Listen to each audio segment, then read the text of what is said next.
The sun blazes mercilessly overhead, a white-hot furnace that has scorched the African landscape for 3 consecutive seasons without reprieve. Where once sprawling woodlands stretched toward distant horizons, now only skeletal remains of acacia trees stand like tombstones in a graveyard of dreams.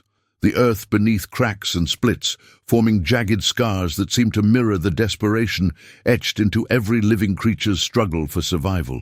In this dying world of 2 million years ago, a small band of early hominins huddles beneath the meager shade of a dying baobab tree. These are not the humans you know.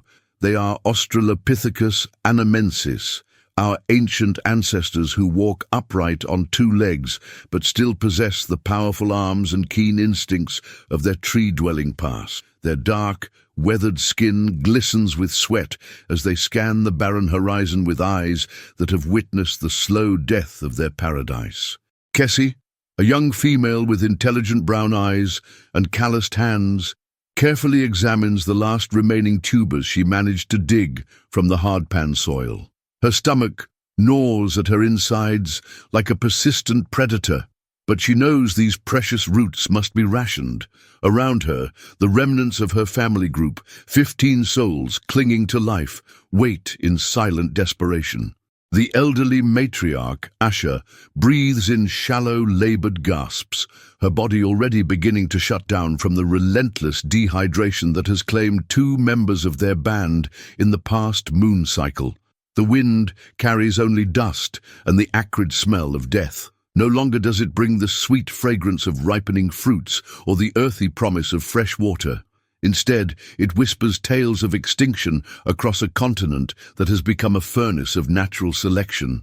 Every breath burns their throats. Every step across the scorching ground sends shockwaves of pain through their bare feet, yet they cannot stop moving.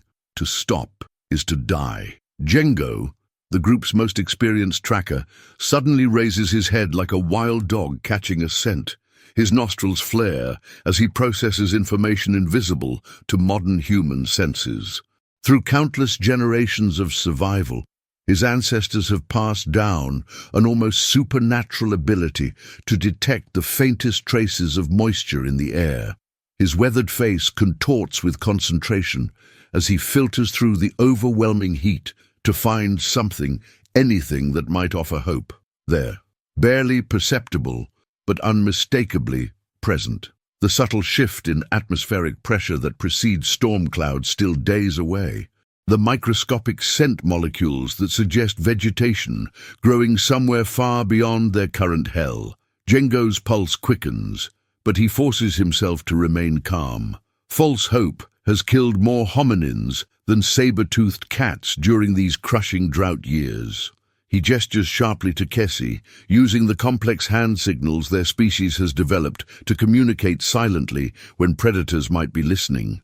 His fingers dance through the air, conveying a message that sends electricity through the entire group.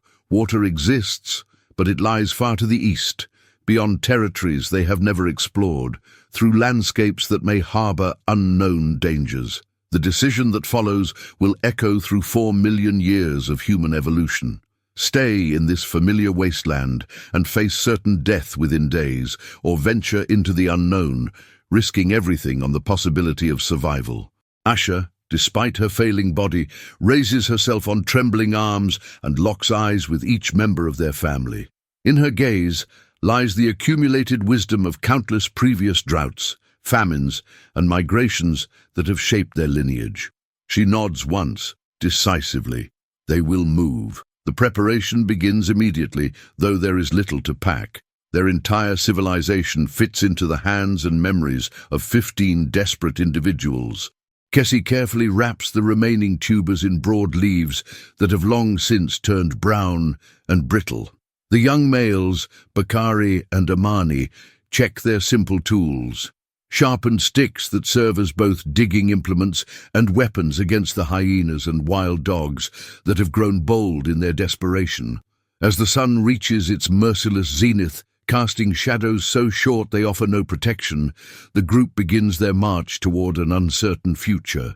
Each footstep across the baked earth requires tremendous effort, as if the very ground is trying to drain their remaining life force. Their bare feet, toughened by a lifetime of walking across every conceivable terrain, still suffer from the intense heat radiating upward from the cracked soil.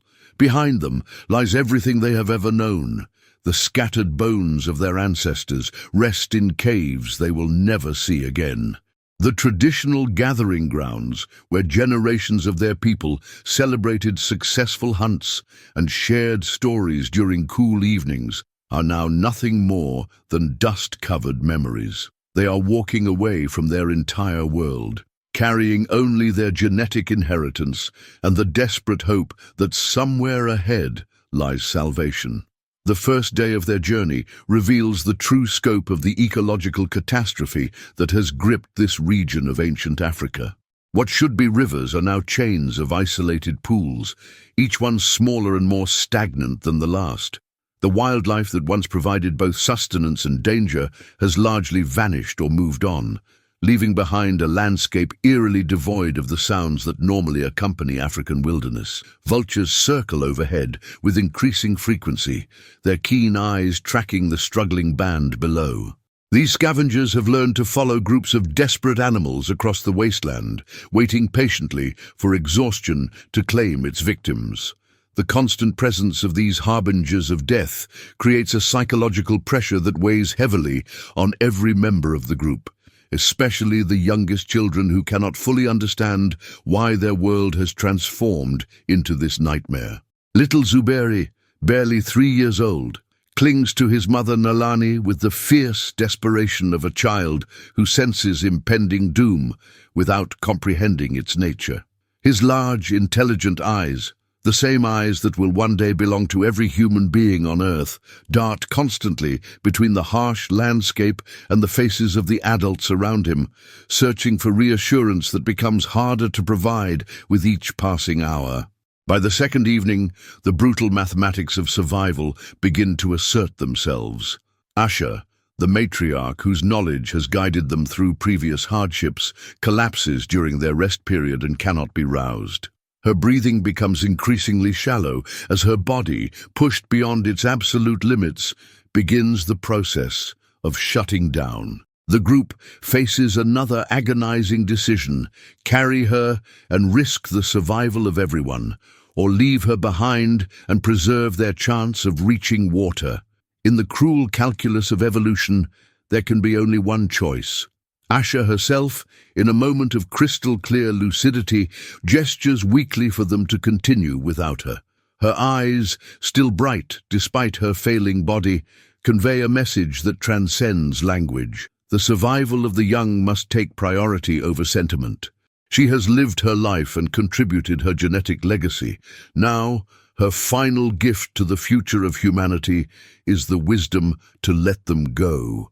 The scene that unfolds is both heartbreaking and essential to understanding our species' capacity for both love and pragmatic survival. Kesi kneels beside the dying matriarch, gently stroking her forehead while making soft vocalizations that serve as their species' equivalent of a lullaby. Each member of the group approaches to touch Asha's hand one final time, a ritual that acknowledges both their deep emotional bonds and the necessity of their departure. As they walk away in the gathering darkness, leaving their beloved elder to face death alone under the pitiless stars, they carry with them not just grief, but a profound understanding of what it means to be human, the capacity to make impossible choices in service of a greater survival. The ability to love deeply while still accepting the harsh realities of existence. The strength to continue moving forward even when every instinct screams to give up. The third day brings new horrors and unexpected revelations. As the sun climbs toward its daily peak of brutality, Jengo's supernatural tracking abilities detect something that stops him in his tracks. Fresh footprints in a patch of sand, made by creatures like themselves, but clearly belonging to a different group. The implications send a chill of fear through the entire band, despite the crushing heat. Competition for resources has become so intense that encounters between hominin groups often end in violence. These early humans possess the same territorial instincts that drive modern tribes to warfare, but without the complex social structures and communication skills that sometimes allow for peaceful resolution. Meeting another desperate group could mean fighting to the death over access to whatever water source lies ahead. Jengo studies the tracks with the intensity of a scholar reading ancient texts. The depth of the impression suggests a group of similar size to their own, but the gait patterns indicate greater urgency, possibly even panic. Most disturbing of all, the tracks show signs of injured individuals being supported by others, suggesting this competing group may be even more desperate than they are. The realization hits them like a physical blow. They are racing against other survivors for access to the same life-saving resources. The water source that represents their only hope for survival is almost certainly being pursued by multiple groups, each willing to kill to secure their chance at life. The next phase of their journey will likely determine not just whether they live or die, but which genetic lineages will continue to exist and eventually give rise to all future humans.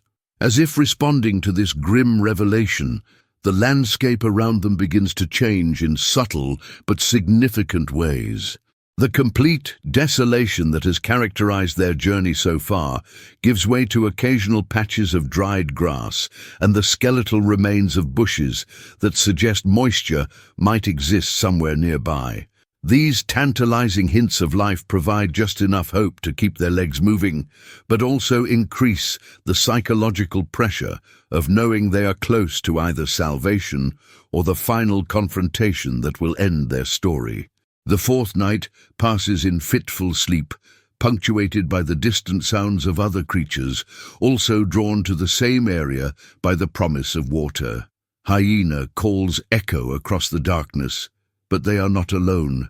The deeper, more ominous roars of large predators suggest that lions and leopards are also converging on whatever oasis lies ahead. The water source that promises life for the herbivores will inevitably become a killing ground, where predators wait to ambush the desperate animals that must drink or die. Dawn of the fifth day reveals the ultimate test of their species' capacity for survival. Cresting a low ridge, they finally see their destination, a small lake surrounded by the green vegetation that has become more precious than gold. But their hearts sink as they realize the scope of the challenge ahead. The lake's shores are crowded with competing groups of hominins, various species of antelope, and the predators that hunt them all. This is the crucible where evolution will decide which genetic lines deserve to continue. The strongest, smartest, and most adaptable will secure access to the water and live to pass on their traits. The weak, unlucky, or poorly positioned will become food for scavengers or simply collapse and die within sight of salvation. Kesi clutches little Zuberi closer as she surveys the scene below. Every fiber of her being screams warnings about the dangers they face, but the alternative is certain death from dehydration. She can see other groups making the same calculation, some already beginning their descent toward the lake, while others hold back, waiting for the right moment to make their move. The social dynamics playing out around this precious water source provide a fascinating glimpse into the evolutionary pressures that shaped our species. Groups that can cooperate effectively have significant advantages over those that cannot.